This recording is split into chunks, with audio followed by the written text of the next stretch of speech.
Yo, what is going on guys? Welcome to the channel. In this video, we're going to be breaking down how to create this rotation slide transition. It's one of those seamless transitions that can really just add some energy to your music videos. Here in After Effects, I'm going to be creating the transition between these two clips. And before we get started with the transition, we're going to be adding a motion tile to both of these layers. For this effect, we're going to increase the output width as well as the height to 500. Click mirror edges, and then just copy and paste this effect to the second layer. Now we have both of the effects on these two layers. To get started with the transition, we're going to create a new adjustment layer. For this adjustment layer, you want to make sure that it's the same length as the first layer that we're working with. In order to create this transition, we're going to add a transform effect. Make sure to go to where the cut is between these two clips. Go back 20 frames by holding the shift button and then clicking page up twice. Keyframe the scale as well as the rotation, and then click that adjustment layer. Click U to reveal the keyframes. Go all the way towards the cut, or go one frame before the cut, and then keyframe the rotation at 180 and keyframe the scale at 50, because we want this transition to rotate and then it gets smaller from where the cut is. Grab these two keyframes and then make sure to drag it to the end of the layer, and then we're going to keyframe the position. Make sure to bring that position keyframe 10 frames back, and then go towards the end of that adjustment layer. I'm going to keyframe the position in a way where it slides towards the left. Keyframe it like that, bring that keyframe towards the end, easy ease all of these keyframes. Make sure to turn on the motion blur, go into the graph editor of these position keyframes, and I'm going to have the influence on the left side at around 50%, and then also create the same graph for these other keyframes as well. So it animates kind of slow at the start, and then it goes faster towards the end, and this is what we have for the first part of the transition so far.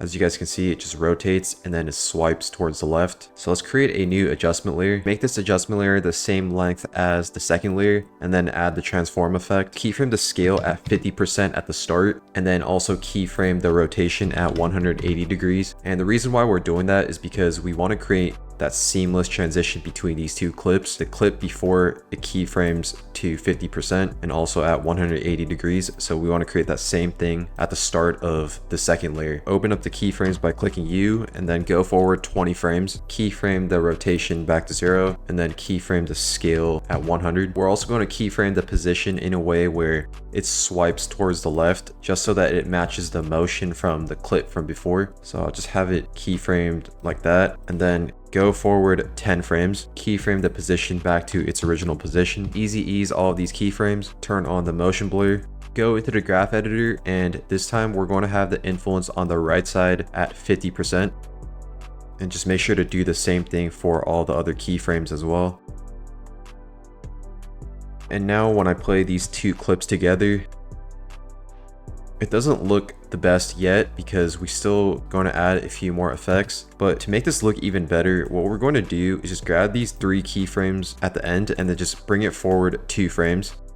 We're also going to grab these keyframes from the second layer and then bring that back 2 frames. Also, just make sure that this position keyframe is 11 frames apart from the first keyframes as well as the last keyframes, and then bring this keyframe forward 1 frame just so that it's right at the center between these keyframes. And when you overlap your keyframes, it just makes the animation feel a lot smoother. Now when I play this is what we have for a transition.